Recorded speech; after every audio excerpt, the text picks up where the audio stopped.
I think also just I had a bit of a chip on my shoulder. I spent 8 years doing research and a PhD, and by the time I kinda came into consulting, I was 30, starting in a position that a lot of people start at when they're 23, 24, 25. And not that that number has any inherent value, but I saw people my age who were 3 and 4 positions higher than me, and I thought, "Oh, no, I'm gonna catch up. I gotta do this."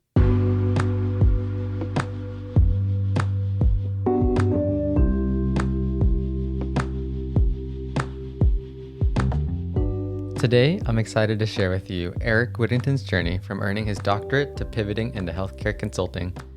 Aric and I worked on the same team together at GE Healthcare from 2018 until 2020, where we spent Monday through Thursday on the road in Philadelphia together. Aric is one of the best problem solvers I know. In this episode, we dig into how to decide if a PhD is right for you, how to position yourself for future promotions, and the power of asking for help and taking initiative. I hope you all enjoy.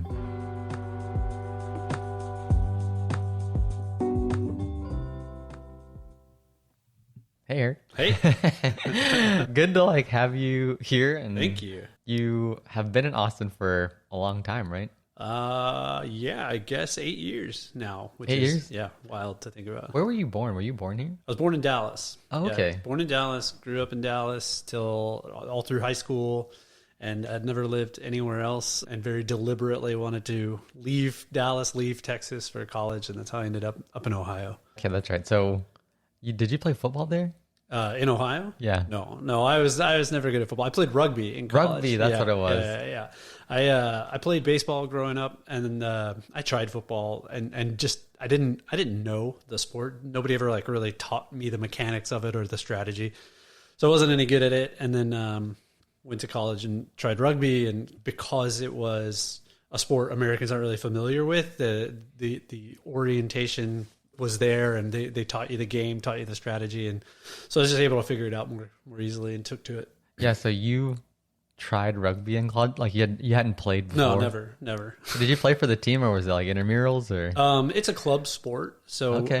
We played other colleges. We played some pretty notable universities. We played Ohio State, played Notre Dame. Oh, wow. Bowling Green. Yeah, we beat Ohio State my freshman year. Which was a huge win for us. Yeah. I think they creamed us every other year, but we beat them one year. I was on the team, so it was Did fun. you pull a Baker Mayfield and plant the flag in the middle of their field? No. Actually, instead, just had my hand broken. So there was no flag planting at the end of the game. I had to go to the hospital afterwards. Oh, geez. It was fine. It got stepped on and broke just a couple of bones God. on the top of the hand, but it was pretty quick enough recovery. Yikes. So, I heard that rugby has less injuries than football, though, right? Because people aren't wearing helmets, and so they don't tackle the same way. They're a little more cautious on how they tackle. Yeah, I've been saying for years that I think if people want to address all the head injuries in football, they just take the helmets off. I think people will think more about just throwing their body headfirst into anything if they're not wearing a suit of armor.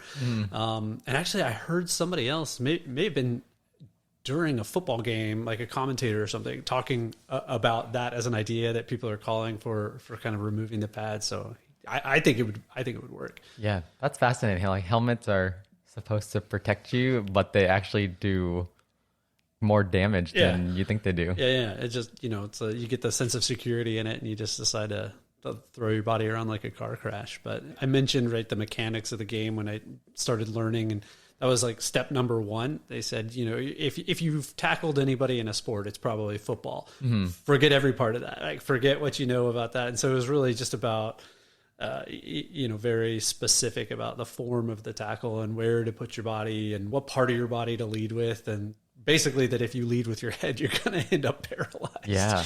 Jeez. So now that you've played rugby and some football as well, do you think you've got 3 boys?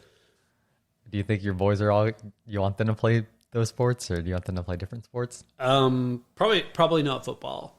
My little brother played football, and I don't think it did him a whole lot of good. Mm-hmm. He's got injuries that plague him to this day. I think he had some pretty serious head injuries and concussions, and it doesn't seem like it was a a net benefit for him. Yeah. Rugby, I think, is a different story for all the reasons we just talked about. I think, probably not until they're much older. You do get pretty banged up. Like I've got an elbow that still clicks, and I've got a hip that periodically aches a little bit from an injury. But I don't know. It's funny. Catherine and I talk a lot about it, just like when they get older, and think baseball, soccer, track, tennis, golf. Let's see, like kind of steer them in that direction. She was big in sports growing up. I played baseball, but it was pretty casual. I was not like a really competitive person. I'm still not really a competitive person. Really? Yeah. Okay. I don't think so. I'm driven. Yeah. I've got like my own drive, but I don't think I'd describe it as competitive. It's never a comparison or besting somebody at anything. It's really just, I don't know, figuring out what I think I need to get done and trying to push in that direction. Yeah. So sounds like you're more about, rather than beating people, it's about like being the best version and growing. Yeah, I think so. It's always funny. I guess I've never thought about it in specific vocabulary, right? Like, am I pushing myself to grow? The answer is obviously yes. I force myself to do a ton of stuff all the time. I've said more times than I can count that I'm a smart enough guy. I've got like a decent intellect, but the thing I think I have more than anybody or more than most people is self-discipline. I can just like force myself to buckle down and get something done when I need to. Yeah. You need a lot of self-discipline for a PhD, right? Yeah. Yes, that's a great example. The joke I used to tell when I was doing my PhD was that it's not a measure of intelligence. It's a measure of not quitting. And I still believe that. I think it's an endurance race. It's just continuing to go. I think I had maybe a different experience than some people have with it. I think there are plenty of people that love it and benefit from it and feel like they're making tremendous contributions. I don't know. I have a different take on it. Yeah. So walk us through your journey. So you went to Ohio for college. Yep. What did you study? And then how did you come to the decision that you were going to pursue a PhD? Yeah. So I took a class in high school, a DNA science is what it was called. And it was, the basics of molecular biology. And I loved it. I was just incredibly fascinated by it. Always been kind of a science-minded person, always really interested in the natural world and all exploring nature. And so it kind of fit. So by the time I was in college, I had already decided what my major would be before I stepped foot on campus. And that had a big influence on the types of schools I was looking for. So majored in molecular biology, was pre-med through college. Junior year, sat down to write my medical school application essay, the why do I want to be a doctor? And I stared at a blank screen for about 2 hours and realized, oh, I don't want to be a doctor. This is not actually what I want to do. I was very interested in the cutting edge experimental types of medicine and where there is new opportunity to create therapeutics based on a lot of the hard science, the basic science stuff I was doing. And it just occurred to me, I don't need to do that in patients. I don't need to be the person administering the drug. I was more interested in the puzzle of creating it and figuring out how it would work, what the disease process would be that you'd intervene on. And that kind of led me to, well, I could do science. I could be a researcher and go get a PhD. So shifted gears. I didn't apply to grad school right out of undergrad. I went and worked at Vanderbilt for a couple of years after that. What were you doing at Vanderbilt? I worked in a microarray. They said sort of an internal microarray lab. I don't even remember. They had some term for how they structured all these internal support services that were provided for the researchers there. So the lab I was in, we did some of our own research, but primarily it was running all these microarrays for other labs that were doing all sorts of different research. So what are microarrays? Microarray is basically a little chip with 1,000 different little pieces of DNA or RNA attached to them. Mm-hmm. And it's a way of basically looking sort of a broad view of gene expression. So you can create different experimental conditions and then say, how is that affecting gene expression on some pretty broad levels? So they have microarrays that have full genomes on them. They have custom microarrays. And it was 20 years ago that I did any of this. So who knows? I honestly have no idea how the technology's changed at this point. What I'm talking about may sound totally antiquated to anybody that knows about it now. So it was kind of there. I got exposed to a lot of different types of research just because we were helping people in all different labs doing all sorts of different types of work. And that was where I kind of got exposed to cancer research and how people were starting to pick apart cancer at the genomic and molecular level. And I kind of got hooked. I just thought, this is amazing, really fascinating. I always saw it as a puzzle to pick apart. And it just seemed like one I could spend a lot of time with, and also one that seemed pretty needed. Seemed like it was a good, noble way to put your life at something. So started applying to PhD programs. Actually ended up back in Dallas at UT Southwestern. Kind of coincidentally, they had a good program and just happened to be in my hometown. So ended up moving back there and was there for 6 years, I guess. Wow. And it only took 5 of those 6 to realize that that's not what I was going to do for the rest of my life. It's funny how that happens. Right? I think one of the reasons why we connected so well was we shared similar backgrounds. I think I had that same experience junior year where writing the personal statement, I felt like I could convince a board that I want to be a doctor. But then I was like, I'm lying to myself. Like, I do not want to do this. It should not be this hard to write a personal statement. It's interesting how you almost have to just go through those experiences to realize that, I'm getting closer. But sometimes it almost feels like, man, maybe I don't know myself. But I think that's just a part of the growth experience of learning yourself. I think also I won't speak for the both of us. There's probably assumptions to be made about a similar background and similar perspective. Neither of my parents went to college. And so from their point of view, the road to success and comfort and prosperity and all that stuff is education, education, education, education, education. And when you start to look on the other side of that and say, okay, well, what's the career that you do long term? I mean, it's like doctor, lawyer, doctor, lawyer, doctor, lawyer. And so I, almost a coin toss. I said, I like science, so I guess it's doctor. I guess it's doctor. And you don't, when you're 17, 18, 19, you don't ask yourself enough of those questions. You don't really know yourself necessarily. Yeah. And so you've been coached, you've been guided by your family, by your parents, and you internalize a lot of that. And maybe it's not until you're 20 years old sitting in that dorm in front of the laptop, really get the quiet time to listen to yourself and say, do I want to do this? And then you hear that big resounding, no, I do not. Yeah, I think that's a big part of my goal with this podcast, is just trying to find people with diverse career paths and maybe have taken different journeys, just to get people more exposure. Because I think a big part of it's I had no idea what consulting was. Same. 5-6 years ago. Yeah, same. Okay, so what was your PhD in again? Cancer biology. Yeah. Cancer biology. So the degree was in cancer biology in the Department of Cell Biology, which, overall used molecular biology as the approach. So depending on who I'm trying to answer that question for, I've got, one of 3 answers. Nowadays, working in healthcare, I tend to say cancer biology more just because it has the sort of disease process and maybe sounds a little more relevant.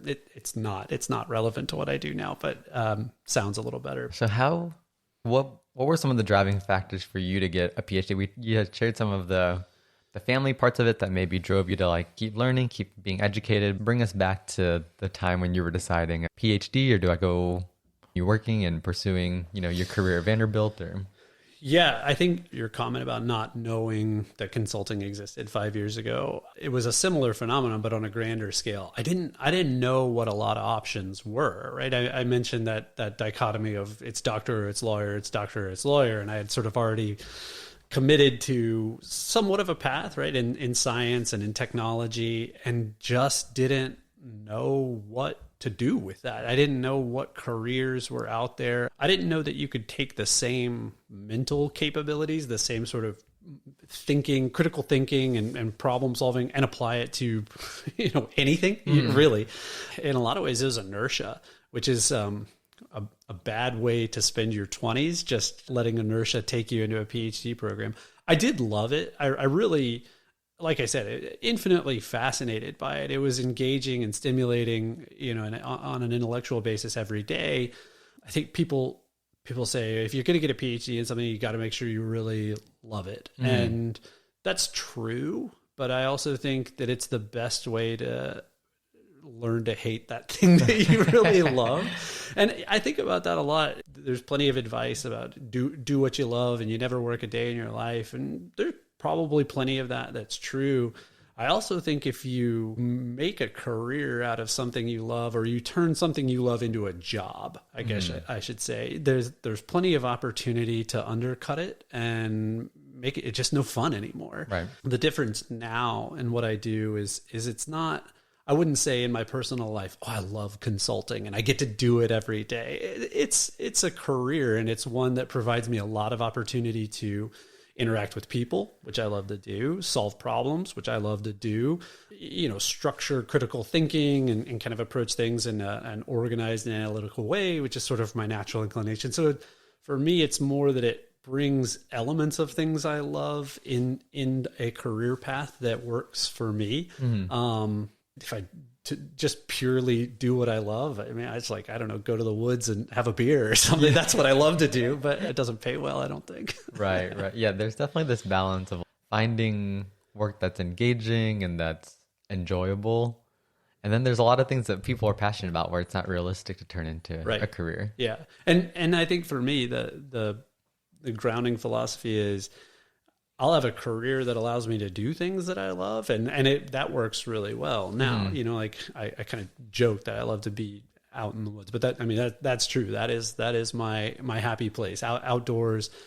And I can do that now, and I can take time off and go hiking and camping or fishing, hunting, canoeing, whatever, and do it in a way that I really enjoy. So it's kind of the best of both worlds. Yeah.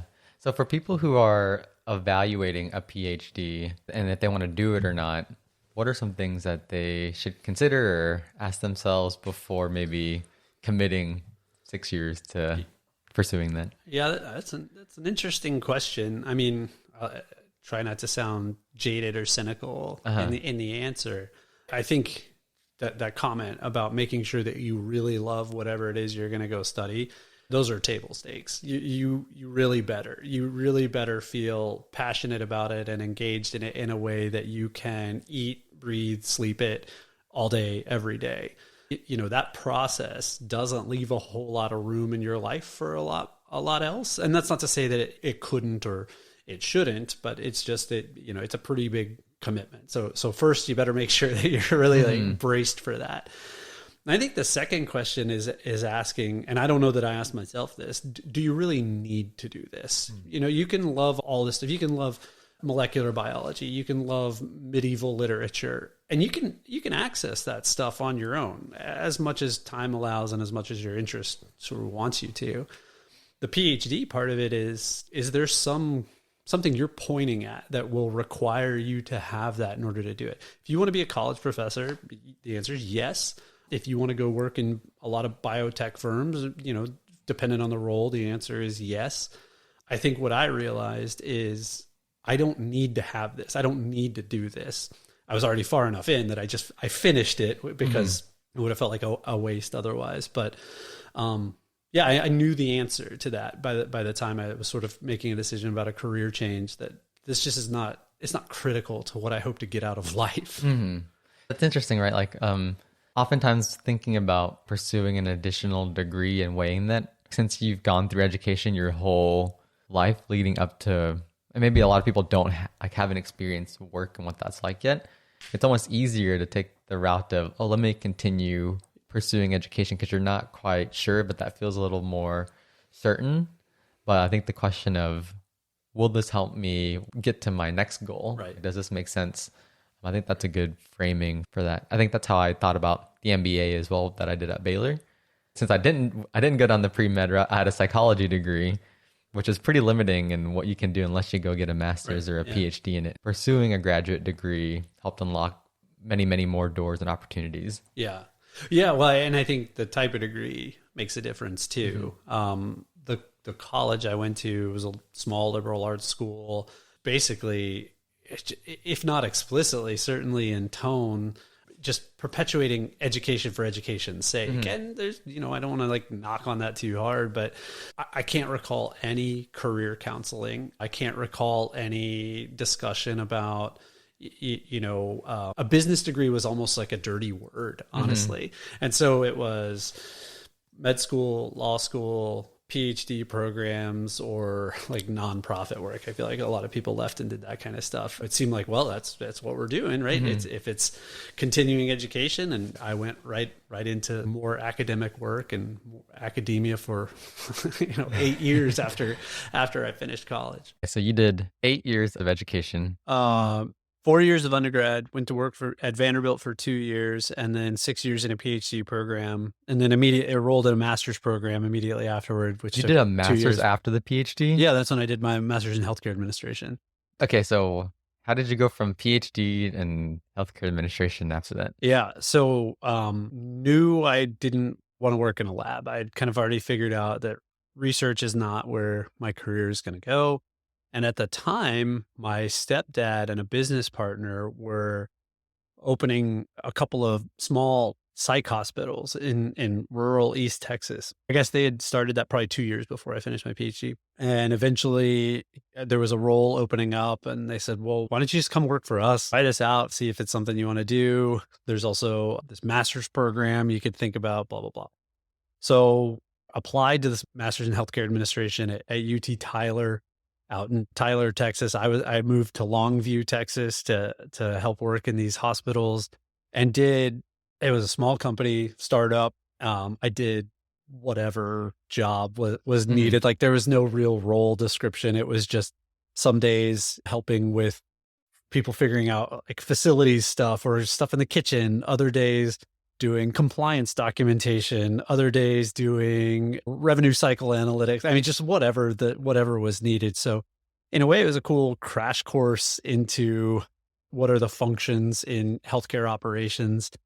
I did that. So it was about 2 years, I guess. Hmm. I worked for that company and finished the master's on the weekends. Crazy, really intense time of life. Like going from the PhD, which was intense enough, then moving to East Texas, where the only people I knew were my immediate family, and working for that business, doing my master's stuff on the weekends. It was Monday through Friday, work, work, work, work, work. Saturday and Sunday, it was all, writing essays, doing the reading for classes. It was really intense. And then finished that in about I guess it was 2014. Hmm. We ended up selling the company to a larger company based out of Louisiana that also ran these types of hospitals, and I ended up moving to New Orleans for about a year to run their hospital down there, which again, mixed bag of an experience. Fantastic to live in New Orleans for a year. Love that city. Running that hospital was the most stressful job I have ever had in my entire life. So actually, that ended up getting laid off from that job. I thought, am I just going to stay in New Orleans? And like, do Hmm. I live here? Very thankfully, I realized, no, that's not a good idea. Like, I don't know anybody here. This isn't Hmm. where I'm from. I think I just like the parades, the food, and all the fun. I can always visit for that stuff. So I moved back to Dallas and I was unemployed for 6 months or something like that. A long time. Yeah. And Wait, and talk us through like, I think being laid off is something that people don't talk about enough. And I think it happens a lot. And most people can probably expect to be laid off yeah, at some point in their career. What was that like? it was disorienting. I think the process was probably not handled in a way that was so great. I think there were mixed messages coming from our corporate office about what role they wanted me to land in. Some people were saying, "Oh, no, we want to keep you in this hospital." Other people saying, "No, we can offer you a different role in a different hospital." Other people saying, "Well, maybe we can offer you a remote role through the corporate office." And I kept being told, like, just hang on, just hang on, just hang on. And eventually it came time that they said, we don't want you to come back to the hospital. That job's not there for you anymore. But nobody ever told me what job was there. So Mm. so at a certain point, I didn't have a job. I didn't know what was going on. I hadn't been fired, hadn't really been formally laid off. So just not knowing really what to do. Do I keep waiting? Do I just like close the book, pursue something else? Which is ultimately what I had to decide to do, and back to Dallas and just try to figure it out there. I thought about leaving healthcare and thought about, another radical pivot in my career. I was applying to jobs all day, every day for months. Mm. And that, I think that was probably something that, I don't know, that's an experience maybe people can relate to that is brutal. Putting out resumes, applying to 5, 10, or more jobs in a day. I probably applied for 75, 90, maybe even 100 different positions. And I got callbacks from three. Oh my gosh. Three. That's like that can be so discouraging for so many people, right? Like you apply and you submit these things and you might not even hear back, right? Like Right. you can't even tell if they got it or not. Yep. And Yep. sometimes what's interesting to me, like now that I've seen some of the back end business processes, there's a couple of things that can happen, right? Like you can automatically just get filtered out by the system and it doesn't land. There are other times when they get your resume and they may not have all their things organized and they're like, we're actually not ready to evaluate candidates. And then maybe they've already started evaluating candidates and they need to move faster. Like there's so many different things, but I think Right. not hearing back from people is so Oh yeah, discouraging. you just assume I suck, Yeah. right? That's like the only conclusion you got. And it's not rational. Again, I know I'm a smart guy, a capable guy, but yeah, not hearing anything, you start to take it Yeah. personally.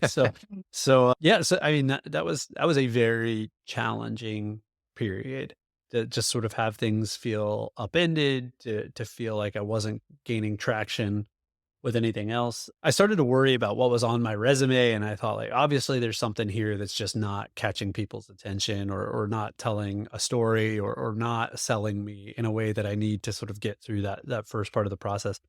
So I took my PhD off my resume, and Really? it wasn't until I did that I actually got the 3 callbacks and ended up finding a job that brought me to Austin. I became friends with the guy who hired me. We're actually, I saw him just a couple of weeks ago. We're still in contact. And it was probably a couple of months into that job that I told him that I have a PhD, and I had taken it off my resume because I wasn't getting any callbacks. And he said, "Oh yeah, if I'd seen the PhD on your resume, I would have assumed you wanted too much money and we wouldn't have called you." And so Wow. that was another, just, it was weird, to Mm. think here's all this experience and education. And actually I had overshot the mark, and it was a detriment to trying to Wow. get jobs at a certain point. I think now I'm far enough along in my career and doing what I'm doing that I don't worry about it anymore because I've just got enough experience. But yeah, it was bizarre. Wow. Okay. So you heard back from 3 people and was one of those the consulting group? No, no. So I had a phone interview with, I think it was like a multi-specialty practice or Hmm. something like that, trying to do practice administration. I didn't make it past the phone interview. I never heard back from them. I was offered one position to run a freestanding imaging facility, and then another position as an operations manager for a managed care company down here in Austin. At the time, I had started dating who's the woman who's now my wife, and I've kind of thought, well, I better try to figure out how to get down to Austin since she was here, and so that kind of worked out. I got a job here, moved here, and went to work for them doing some project management, some IT project management. I ran a small call center, and then did a lot of our like recurring client analytics. So, project management and analytics, those were sort of the skills that I think allowed me to eventually move into consulting. I did that job for about a year and a half and realized it was critical at a time in my life where I needed kind of a pick me up. And I was really grateful to have it, but recognized there was not a trajectory of Hmm. it. The corporate office for that company was in Boston. I was not moving to Boston. And so I started again kind of figuring out, like, well, what am I going to do? What's the next move? I finally felt like I had some skills that were more directly translatable to business. And I again thought, well, maybe I don't need to be in healthcare. Maybe I can do analytics and project management for whoever. And my mom ran into a family friend at the grocery store, and that family friend was like, "Well, what's Aric doing these days?" And my mom's kind of telling him, she says, "Well, that's what Bill, this woman's husband, that's what Bill does. He should call Bill. He should call Bill, see what they're doing." So I hadn't thought about this guy in a lot of years, Hmm. and forgot that he had been a nurse who had gone into consulting, and turns out all these years later had actually started his own consulting firm. So I called him and just said, "Hey, I would love to get together. I'd love to just like talk. I feel like I've kind of at a stuck point in my career, not really sure what to do next." So we got together and it had been years. I mean, I probably hadn't seen him in 20 years or something like Mhm. that since I was a kid. So it was funny for him, I think, to probably see she's just a different version of a kid he knew so long ago. But started telling him what I was doing, and he said, "Well, yeah, that's what we hire people for. Why don't you come work for us?" So like, okay, that's an interesting proposition. So he put me in the interview process, and I interviewed with like 5 different people, and I felt like this really grueling process, but Mm. I was offered a job, and that was the first consulting job that I did. Wow. What's interesting to me is this idea of like relationships and networks. And I read recently that it's really not your strong ties that oftentimes change the trajectory of your life. It can be the weak ties, right? These relationships that are kind of on the outskirts of your network. I was a tour guide at OU. So I gave a tour to a guy and I told him I was going to go to Baylor and he gave me his contact information. He's like, let's stay in touch. Like I work in the healthcare industry space. I'm wrapping up at Baylor, and I told him I'm gonna go be a practice manager because had just finished the HCA here in Austin. He's like, "No, don't do that. Go to consulting." I was like, "I don't know. What is consulting like? Tell me more about that." And he's like, "You'll gain a lot more experience and exposure." And he introduced me to Laura Jacobs, and Oh, so wow. that's how I stumbled upon consulting. But it was that weak tie, somebody I hadn't talked to in years So funny. who connected me to that. And so, yeah, I really think that theory of strong ties versus weak ties and how those weak ties can oftentimes be the changing factor. Yeah. Yeah, I mean, that it makes perfect sense too, and I think also the lesson I learned from it was not just about thinking more broadly about who is in your network and who you know and who you might even have just a sort of weaker connection to, but being willing to just ask for the time. That Yeah. was not something I think I would have considered, earlier in life. Maybe it's just a funny self-esteem quirk. I have no idea, but I would have assumed like, oh, he's busy. I don't want to bother him. I don't want to annoy him. I don't want to seem like I'm, expecting some favor. And I think now what I realize is people love to do stuff like that. People love to help other people out, and especially if it's somebody that they kind of know or somebody from their past, you actually give them an opportunity to help, which in many cases people look positively on. That was probably the first time I realized how true a quote that's attributed to Wayne Gretzky: "You miss 100% of the shots you don't take." And I Mhm. think about that all the time now if ever I'm feeling nervous to say what I want or ask somebody for something, I realize, well, why not? You're definitely not going to get it if you don't ask. Right. So just ask, and if they don't want to talk to you, they'll tell you, and you got to trust them. Yeah, I thought that quote was by Michael Scott. Yeah, right.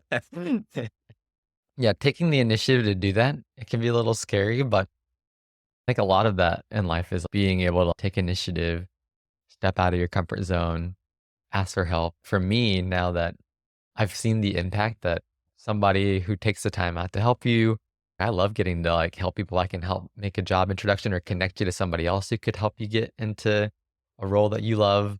That's really exciting and really fulfilling too. Yeah, and it's actually I'm realizing the irony of you and I talking about this right now because I had that early experience and that was sort of the first lesson. But if I were to say there's one person from whom I learned the importance of this, it is you. And that may sound crazy or like I'm like blowing smoke, but when we were at GE, I think I still had somewhat of a hierarchical mindset that said like, wow, there are these, managing directors and VPs and partners and stuff. And, they're courteous enough, but I'm not gonna bother, I'm not gonna waste their time.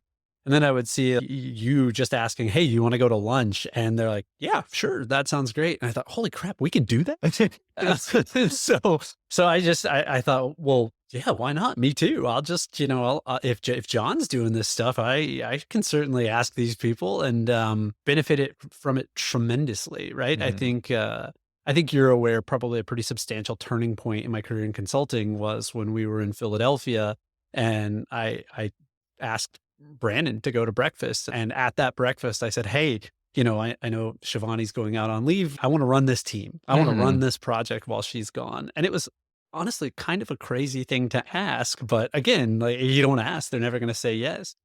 So I think had I not become close with you and kind of observed the way you approach relationships, I don't know that I would have had that same courage to ask for that time, which is the setting to ask for that crazy thing that I was given and just gave me an incredible experience that I was able to leverage so much while we were still at GE.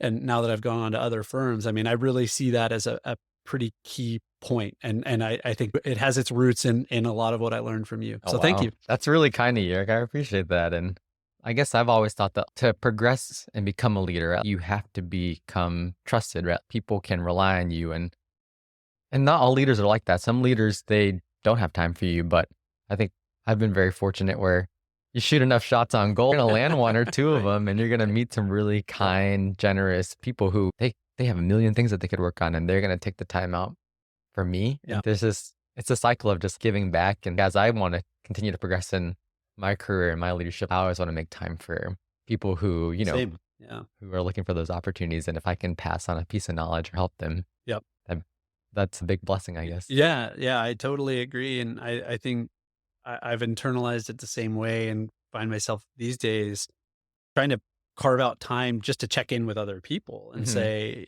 hey, how are you doing? I know you're new to the firm. Are things going well? Or any questions I can answer for you, just in case there's anybody else that has that worry, like, oh, I don't want to bother this person. Hmm. They're busy. They got a lot.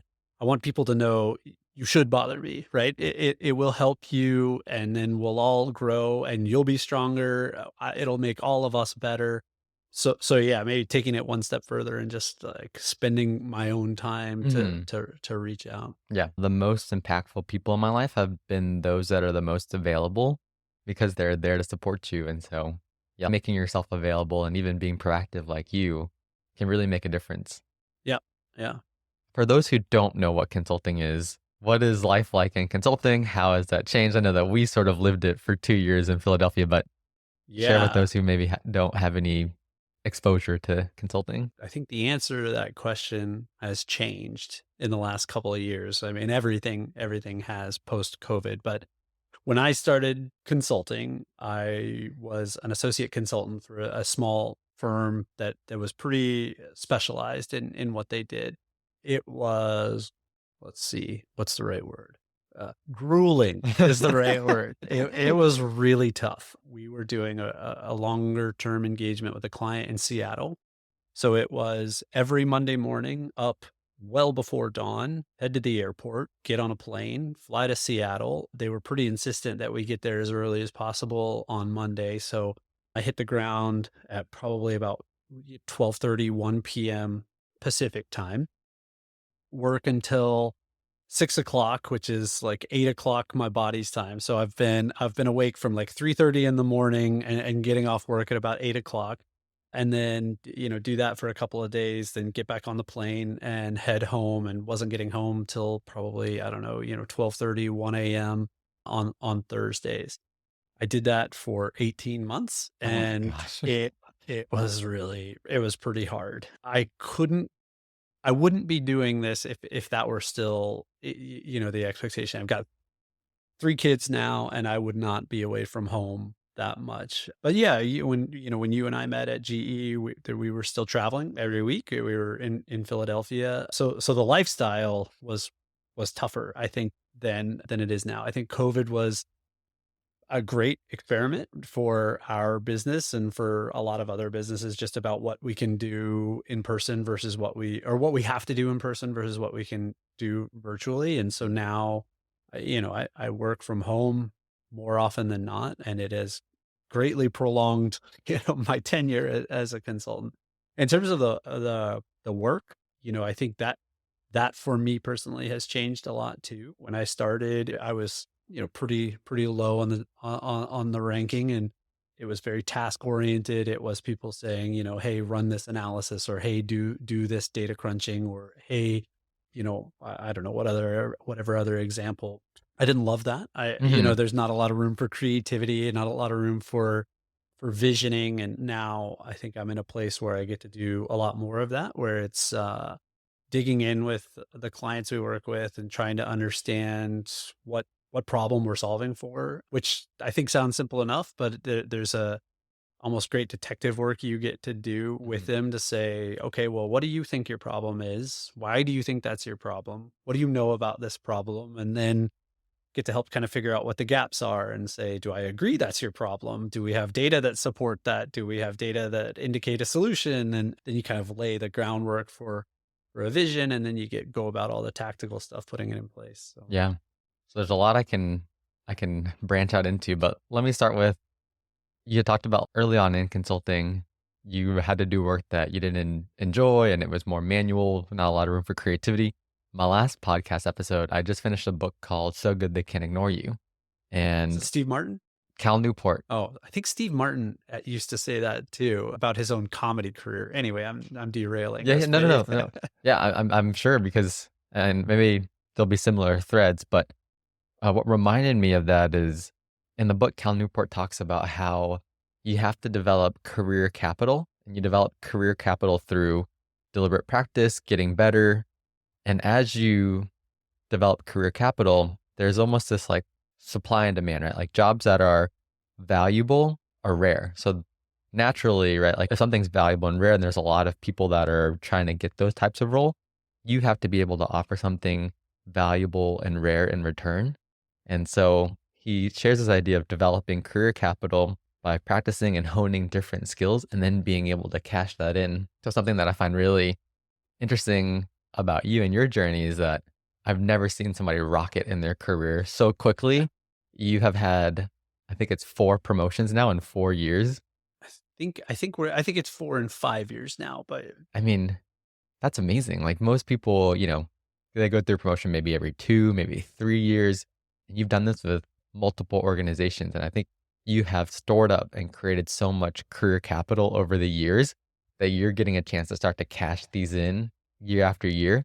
I've seen you do this, but how you approach these conversations with your managers and teeing it up and setting goals.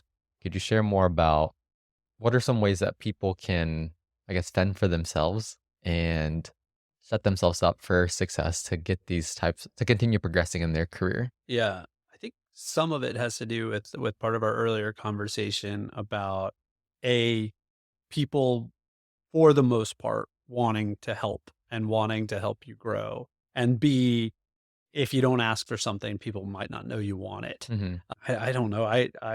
At some point just decided, what do I have to lose? I need to start telling people this is what I want. This is what I don't want. And I think honestly, I didn't figure that out until coming to GE and feeling like there was so much opportunity in front of me that I didn't want to be kept at a distance from.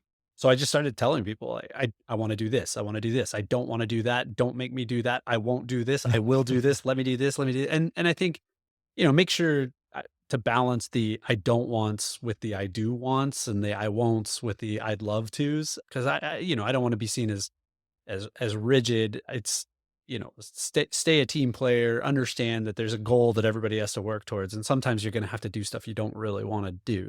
That's just part of it. But being explicit about what you do want and what those goals are, I think are absolutely step number one. And then I think, honestly, for me, I've always tried to stay very aware of opportunities when they're coming down the pike, right? Like you got to know what the opportunity is and then how to crush it. Hmm. Honestly, I think it's easy enough to have opportunities thrown your way and kind of, oh yeah, that's a good idea, and you kind of let them slip by. But I think there are small chances to absolutely knock something out of the park, and then people remember that, and then they'll give you a little bit more and a little bit more and a little bit more. And I don't know. I guess you're right. I was able to do a lot of that pretty quickly, and I felt like every single day I was trying to find some win that put me just a little bit closer. And yeah, I think I've heard you talk about this as a sort of goal setting approach that, look for an activity every day that gets you just a little bit closer. It's not about taking giant cuts at the goal all at once, but making sure you're making incremental progress every day. So I think there's a lot of that as a approach. I think also just I had a bit of a chip on my shoulder. I spent 8 years doing research and a PhD. And by the time I kind of came into consulting, I was 30, starting in a position that a lot of people start at when they're 23, 24, 25. And not that that number has any inherent value, but I saw people my age who were 3 and 4 positions higher than me. And I thought, oh no, I'm gonna catch up. I gotta do this. So it was just really 2 feet on the accelerator every single day for a few years, and I don't know that I've stopped that. I think there are times where my wife and I will say, like, "Maybe it's time I can, like, ease up a little bit, and I don't have to be so aggressive," and that may be around the corner, and around the corner, maybe 30 years, so I don't know. I think you and I are probably pretty similar, both just driven and where those challenges excite us. I think they're just a natural part of who we are. You take the gas pedal off here, but I think you may refocus your energy towards your family, right? And your motivations might shift Right. and change, but I think you'll always be driven. Yeah. Yeah, I can't coast, I know that. I don't have to be at accelerating at quite the same rate, but certainly, yeah, I won't be coasting, but yeah, you're right, I'm getting to the point where I have 3 kids, 4, 2, and 4 months, so Hmm. so family's getting pretty demanding as well, and I'm feeling good about maybe being able to focus more and spend more time with them and not necessarily have to spend every waking moment figuring out how I'm gonna advance my career. Ironic that I think before we started, I told you I'd been online till, like, midnight every night for the last 3 weeks, but that's just sort of a coincidence. Yeah. So, how are you balancing, I guess, for those that are thinking about having a family or maybe starting to have a family, how do you balance the high demands of a consulting career with family and giving to your family and being fully present for them as well? Yeah, I think the first answer has to be an acknowledgement of dumb luck that I was in consulting, a job that originally required me to be away from my family so much. COVID hit, and then we were all home for 2 years, and now I work from home a lot. That is not, a structure and experience that everybody can just select, and I Mm, I recognize that. Totally dumb luck on that front. I think that said, it'd be easy enough for me to even at home, stay focused on work or blur the lines between what's family time and what's work time. My commute is about 15 feet from my kitchen table, right? So, I think throughout any day, there are moments where I'll be completely focused on family and moments where I'll be completely focused on work. And I really just try not to multitask. I try not to intermingle them.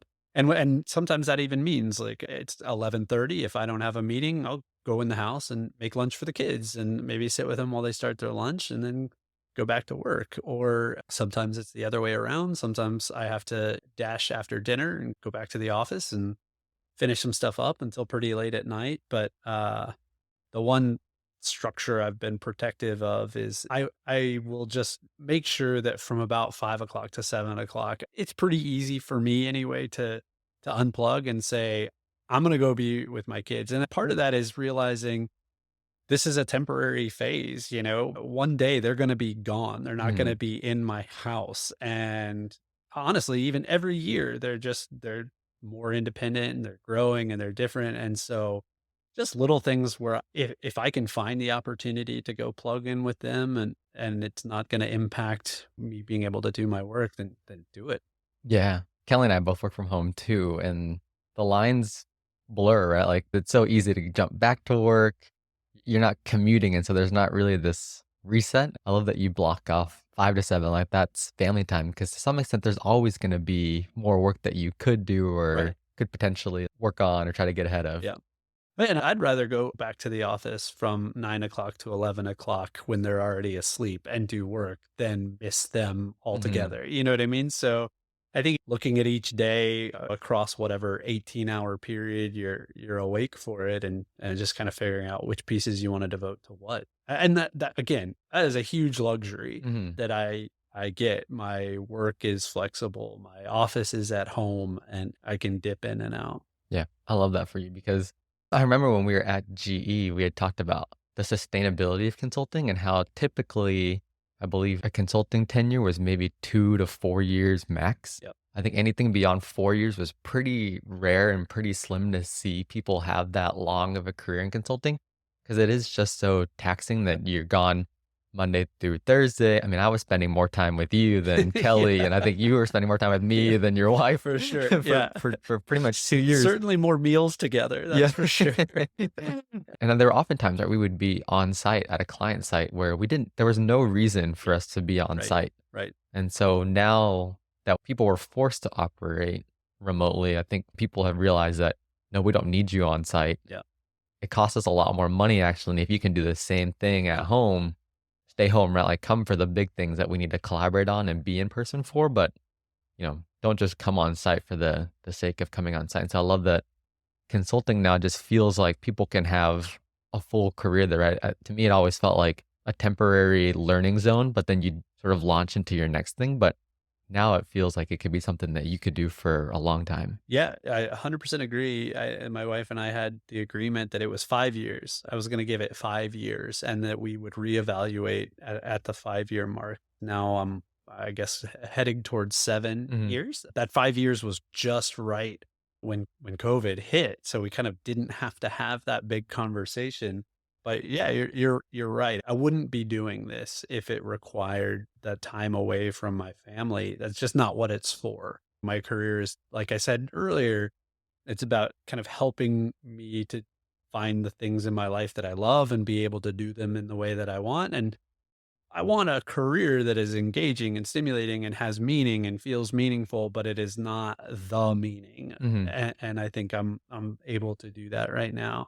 You're talking about what we've learned about being able to stay home, and I think it's a conversation in every industry, and you read about it in any newspaper or any journal. But the personal version I see of the conversation between people my age and then people who are a bit older and have done the consulting lifestyle for 20 years, let's say, and just a difference in what they think we need to be doing now. Mm. There are plenty of people with, who are seem a little itchy to get back out on the road, and I don't get it, honestly. And I hope that they don't set direction and decide that that's what we're going to get back to. I think very fortunately, to your point, our clients don't want it. They Hmm. don't need us on site if we're not providing distinct value for that on site time, especially because they don't want to pay for it. It's expensive and it's unnecessary. And if we're there to kind of help them figure things out, why would we want to just put that extra cost if it's not necessary? So hopefully stay the course. Yeah, absolutely. For those who are thinking about a consulting career, who would you encourage to look into it? What are some things that people should consider if they want to look into pursuing a career in consulting or spending some time in consulting? I think it's a tremendous crash course in whatever industry you're looking to go in. I've been interested in tangentially, at least in healthcare since I was in high school. So learning about how healthcare is delivered, how healthcare is financed, every part of consulting has been just drinking from the fire hose, to use a pretty well worn phrase. And it still is. And I think that's why I like it. So if somebody's wanting a way to kind of jump right into the fast lane of not only their own career, but just learning about an industry, I think it's a great way to do that. You meet tons of people. And I think that's another really, we talked about building a network and the benefits of that. And I think it's a pretty incredible way to do that. Are you asking like what should they ask of themselves, whether or not they'll enjoy it? Yeah, like, thinking about consulting versus going into industry Uh, or like what should you consider when you're evaluating those types of decision? yeah, I think for me anyway, I might say it's about what part of problem solving you like. When in consulting, we get to do a lot of diagnosis, we get to do a lot of like framing and analysis and planning. We're not always there for the long haul to turn every screw, pull every lever, and kind of see it over the finish line. There are people who I think want that experience, and that's probably where you want to go work for a health system and dig in over a course of years and really see a strategy play out. I like that we get different problems in different settings all the time. I mean, every couple of months, I'm with a new client that's trying to solve maybe even the same problem, but there are just different variables. Things are come together in a different way or play out in a different way, and I like the challenge of that. So it's almost like I would say if you like the detective part of problem solving, consulting is probably, at least worth looking into. If you want to be the person who did it and put it in place, maybe not. Brandon Clark used to say, I don't want to hold the trophy. I just want to take the photograph. I think Mhm. about that saying a lot. I don't need to be the trophy person. I'm happy to be the photograph person. Yeah.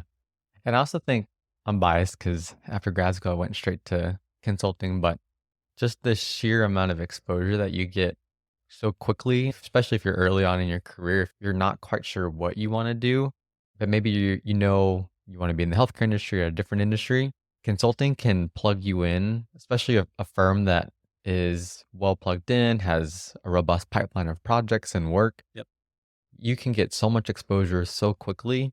And if you don't like a project, chances are you'll be off of it in 6 months to a year or whatnot. And you'll probably work on a couple more. And so it's such a great way to sort of get a buffet of different things exactly. prior to committing into one part of the industry or another. I don't know if your use of the word buffet is referencing what I used to say when we were at GE, but that is the analogy I used to use, that it felt like eating from the buffet and everybody just kept telling you, well, just go get a new plate and, come on, yeah, have as much as you want. So I totally agree with everything you just said. So what's next? Where do you see yourself growing into or doing next? So certainly not planning to jump from, I'm in consulting, I'm enjoying it. I'll continue in consulting for probably at least the next 5 years or so. And I'm at a sort of pivot point right now, moving from being in sort of a delivery role to more of a leadership role on the teams and the work I'm doing. And so I think that's a cool opportunity for me. That's kind of where I'm pushing and growing for the last 5 years or whatever. It's been focusing on technical skills and learning how to deploy those. And there are people skills you learn along the way, but now I'm kind of finding myself more in a role where that's going to require a more deliberate approach Mhm. to say, as the teams I'm managing get bigger, how am I crafting that dynamic? How am I making sure everybody is getting what they want out of the team? Again, it looks fresh enough for me that I'm still interested, I'm still engaged, and I'll continue to do that. Yeah. I'm excited to see all the growth that you'll continue to go through and the number of promotions that you'll I continue to know get over the years. I was just I'm sorry that we can't have this conversation in a few months. Maybe I'll have another one in the books for you. Well, I know that we're in the Christmas season. Maybe a fun question is, what purchase of $100 or less has most positively impacted your life over the last 6 months? Oh, 6 months. If Or you it could be longer. Go. So, the longer term, and I don't know if this answer will help, but I bought a waterproof North Face jacket years ago that I still carry anytime I'm going on, work travel to Chicago or Seattle, wherever. Cost me $80, and I used to say it was the best $80 I had ever spent in my life. Just very, very Mhm. warm, nice jacket. The North Face jacket's a good answer. I feel like anytime we're spending money these days, it's on the kids, which is also, I don't know. I mean, that's worth every penny, but very rarely under $100. I like it. I like it. Thanks for sharing all this Thank great you. I insight and appreciate it. information. Is there any other advice that you would give to people who maybe just graduated or early on in their careers that you'd like to share that maybe we haven't touched on yet? It's probably just a recap of what we said. I think, ask people lots of questions, ask people what they do. I didn't know what was out there and, find out. There's tons. There's a ton of opportunity. Don't be afraid to ask those questions. Assume that people want to help and take your shot. Yeah, I love that. All right. Thanks so much, Rick. Thank I you, really John. appreciate it. Yeah, likewise. Appreciate it.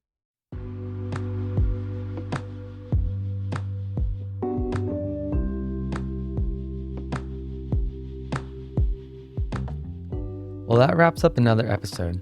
Thank you again, Aric, for joining me in Austin to share your story and journey to a career in consulting. I really do believe consulting is a great career to jump into where you can gain a lot of exposure really, really quickly. If you're interested in learning more, feel free to reach out.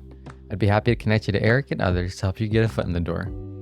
I'm back in Oklahoma City now for the holidays with family, and I've got a bunch of exciting interviews lined up over the next week or so. I'm looking forward to continue to share these stories of awesome people who are finding work that they love and how they got there. I hope you all have a great week, and we'll see you here next Wednesday.